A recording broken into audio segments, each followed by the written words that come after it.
As promised, I'm back with another video talking about the vaccination policies and mandates that are happening here in New Brunswick, how I've been directly impacted, and what is going on in general.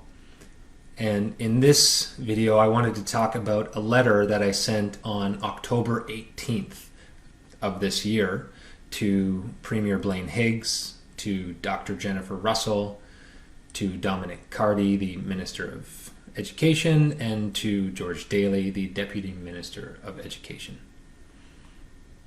In the time of creating this video, it's now December 1st, and I have yet to have a single one of my questions answered.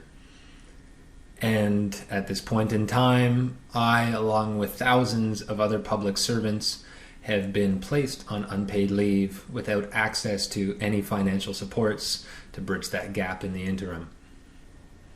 My intentions here are not to condemn anyone. I simply want to contribute to constructive dialogue about how we can move forward as a society together and put an end to this divisiveness, to these mandates that are ruining people's lives and not contributing to the health and well-being of our society. My letter is titled, Mandatory Vaccination Policy. The government of New Brunswick's mandatory vaccination mandate has caused me significant emotional distress and anxiety since it was announced, especially the latest announcement on October 5th, 2021, which forces me to choose between an experimental injection or be put on indefinite unpaid leave. The policy has put me in the excruciating position of having to choose between either A, keeping a job that I love, or B, living in integrity with my core values. Given how important the mandate is to my physical, psychological, and financial health, and its ability to significantly impact my family's future, I asked if Anglophone East School District could provide answers to my questions as soon as possible so that I could make a fully informed decision on the best path forward for myself and for my family. To this day, I have yet to hear any response, not a single question answered. My employer claims to be enforcing a policy from the Department of Education and Early Childhood Development. The New Brunswick Teachers Federation has asked the department on multiple occasions for said policy and has not received any policy documents, nor confirmation of any approval or endorsement from Public Health. At this point, I'm deeply concerned that no one can provide me with this information on the mandatory vaccine or the policy that enforces it. I'm also troubled about the medical treatment I am being coerced to comply with, an experimental injection that has caused many individuals serious injuries, including death. My employer will not take any liability if any injury occurs from the mandatory vaccination. This isn't very reassuring. On November 19th, as now has passed, the government of New Brunswick will be placing all government employees on unpaid leave, with no opportunity to claim employment insurance during the interim. This includes nurses, doctors, teachers, educational assistants, bus drivers, civil servants of all kinds. New Brunswick Nurses Association President Paula Doucette had stated in August that there are at least 854 vacant nursing jobs in the province of New Brunswick and that shortages are only getting worse. Recently, New Brunswick hospitals have reduced the operating hours of the emergency departments. They cited a shortage of nurses and other healthcare staff as the reason for this course of action. This is an emergency indeed. Despite the harrowing statistics, the government plans to place hundreds of nurses on unpaid leave on November 19th, which they already did, for failing to comply with the vaccine mandate.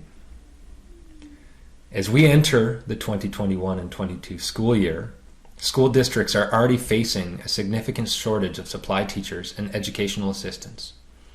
In some instances, these vacancies are going unfulfilled, leaving school staff scrambling to fill the gap internally, and jeopardizing a healthy and effective learning environment.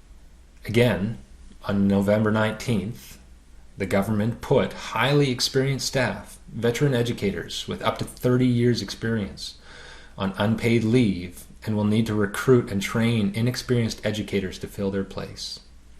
This will place an additional burden on the system and will take a tremendous toll on the children who are losing their trusted teachers during an already turbulent time. Similar stresses will impact all areas of public services such as fire and safety, paramedics, engineers, road maintenance, etc. This new policy will affect about 10% of public service employees. Now, that number is reduced dramatically because of the intense pressures that the government has placed on individuals and needing to sustain a livelihood, but the number is still significant nonetheless. Since the employment of public servants is governmental in nature, our employer, the government of New Brunswick, is required to abide by the Canadian Charter of Rights and Freedoms, which provides, in Section 7, that everyone has the right to life, to liberty, and security of the person. This gives us autonomy over choices that impact our own physical and psychological integrity. When a requirement is onerous and interferes with the liberty and security of the person in ways that bear no connection to its objective, then it can be said to be contrary to the principles of fundamental justice. Given the protection under the Charter of Rights and Freedoms, I trust that you can provide all of the following information to prove your measures are indeed proportional to our situation and the risk posed by COVID-19. Question 1. I've received several emails about the policy, but I have not received an actual copy of the policy. Please provide me with a copy of the policy. Number 2. The Deputy Minister of Education's August 26th memo about the policy said it was developed in consultation with Public Health. Has Public Health formally approved or endorsed this policy? If so, please provide a copy of the approval or the endorsement. Number 3. According to a large Israeli study, never infected people who were vaccinated in January and February were in June, July, and the first half of August 6 to 13 times more likely to get infected than unvaccinated people who were previously infected with the coronavirus. Is providing proof of natural immunity to COVID-19, for example, have had and recovered from the virus, an acceptable substitute for providing proof of vaccination status? Why or why not? Number 4. If I am not yet vaccinated and decide to get vaccinated in order to comply with this policy, and I suffer serious or lasting side effects from the vaccine, will those injuries be considered to have arisen in the workplace? And if so, could you provide details on the insurance coverage in place to cover this liability? Question 5. Why is testing and masking no longer an option that's available? Under such conditions, one would think that those performing the regular testing and strict masking ought to be the safest employees in the building. Question 6. A study published in the Lancet Medical Journal found that the efficacy of the Pfizer-BioNTech COVID vaccine fell from 88 to 47% 6 months after the second dose. Many teachers and nurses would have had their vaccines more than 6 months ago and thus under a 50% efficacy. Why is there no policy in place to enforce protection from these high-risk individuals? Question 7. If I'm considered to be fully vaccinated under the policy, will I continue to be considered fully vaccinated if I decide not to get any or all of the booster shots that appear to be coming in the future due to the lack of lasting protection provided by the current vaccines? Number 8. My understanding is that the purpose of the policy is to ensure the health and safety of employees.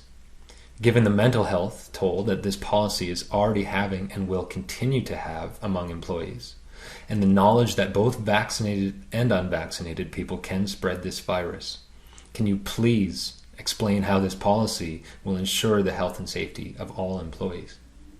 Question 9. The Deputy Minister's August 26th memo about the policy seems to indicate that the policy is needed because the majority of new infections are among the unvaccinated. What percentage of new infections in the province being amongst the vaccinated will trigger a revocation or alteration of this policy? Your vaccine mandate will be challenged in the court of law. If the mandate is overturned, the government will be required to allow unvaccinated and partially vaccinated employees to return to work and be reimbursed for income lost while on unpaid leave. The decision to place roughly 10% of public service employees on unpaid leave may deal a crippling blow to our highly vulnerable systems, especially healthcare and education. In addition, the New Brunswick government could be required to pay millions of tax dollars to cover the cost of reimbursing employees for lost wages. Your vaccination mandate is negligent and unethical. It may also be judged unconstitutional. If I do not receive a response to my questions or a better proposal for addressing health-related concerns, I will pursue whatever legal remedies are available to me. In addition to the people that I mentioned at the start of this video and who I sent it to, I also copied Public Health and the entire Legislative Assembly of New Brunswick just to ensure that we're all on the same page, that these questions have been asked in the open. I personally believe that these are absolutely reasonable questions and all of them should be on the table if we're to figure out a policy that makes sense within a free and democratic society. For a government to be truly of the people, by the people, and for the people, then citizens from all walks of life need to come together and be constantly participating in it. That means writing letters to your local representatives. That means showing up at town halls or voicing your individual concerns in whatever way you can do in these times. That means demanding that the government present itself in an honest manner to all people.